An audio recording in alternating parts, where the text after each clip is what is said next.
नासिर खे ॿुधाईंदा हलूं त सॼी सिंध जियां नवाबाद में बि होली जो ॾिणु जोश ऐं जज़्बे सां मल्हाए पियो। रिपोर्ट करे रहियो आहे मोतीराम। सॼी मुल्क जियां नवाबाद शहर में भी होली जो ॾींहुं वॾे धाम ऐं धूम सां मल्हायो वेंदो आहे। हिते हिंदू बिरादरी जा माण्हू होली जे मौक़े ते हिक ॿिए खे रंगनि सां रंगे छॾींदा आहिनि।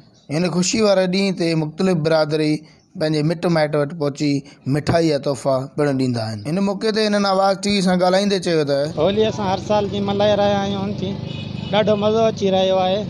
पंहिंजो हर साल वांगुरु पंहिंजो सुठे नमूने सां मल्हाईंदा आहियूं।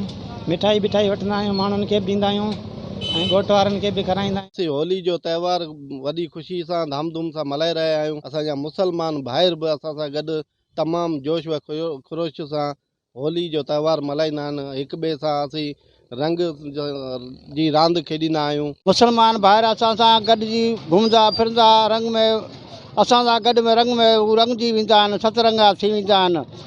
असां पंहिंजा पाण में हिते सभु हिकु आहियूं।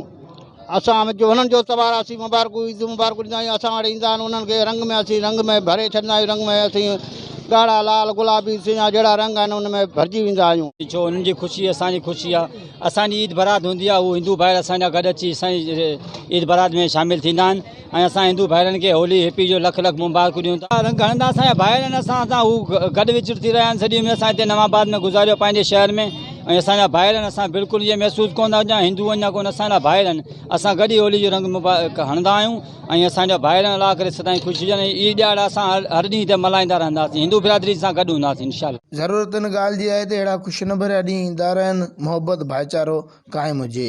कैमरामैन गुलामदीन सां गॾु मोतीराम, आवाज़ टीवी न्यूज़, नवाबाद।